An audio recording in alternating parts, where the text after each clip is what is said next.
Cinéma Radio. Quasimodo! L'un des romans qui a marqué la littérature à jamais est signé Victor Hugo, Notre-Dame de Paris. Il a été publié en 1831 et a connu le succès populaire qu'on lui sait. Quasimodo. Oh, le monstre! Du coup, il a été adapté au cinéma de nombreuses fois et il a même eu sa comédie musicale.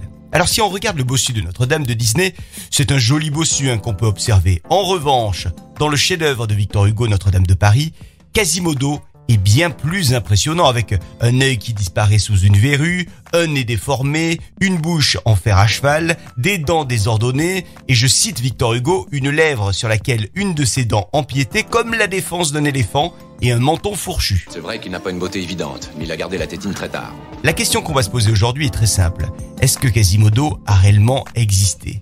Pour ne pas mettre plus de suspense, je vais vous le dire tout de suite, le fameux bossu de Victor Hugo n'est pas qu'un personnage imaginaire. Ah ouais. Quelle histoire ça aussi. Nous sommes donc dans les années 1820 et Notre-Dame de Paris est en pleine restauration.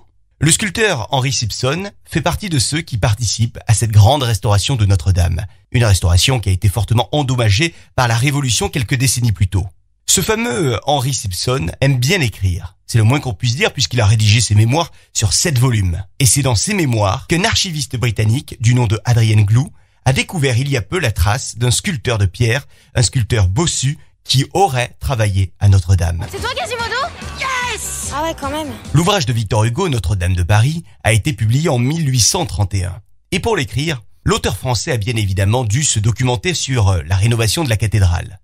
Victor Hugo a donc passé beaucoup de temps à se renseigner et il pourrait avoir croisé à ce moment-là le tailleur de pierre bossu dont fait état Henry Gibson.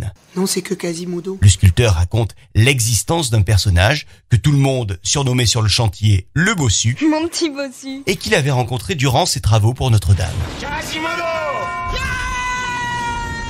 Il était tailleur de pierre pour le compte d'un sculpteur d'État dont j'ai oublié le nom, n'ayant pas eu de contact avec lui.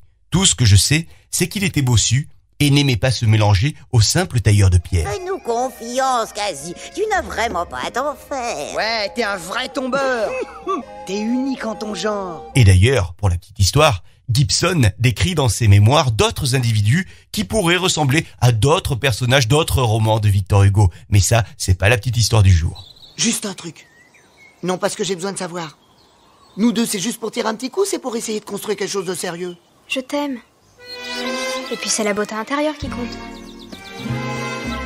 Non mais, tu me trouves un peu beau quand même. Voilà donc pour cette petite histoire consacrée à Quasimodo aujourd'hui. Si vous avez envie d'en savoir plus sur un personnage de fiction, n'hésitez pas à nous solliciter sur contact@lafabriqueaudio.com, la fabrique avec un K.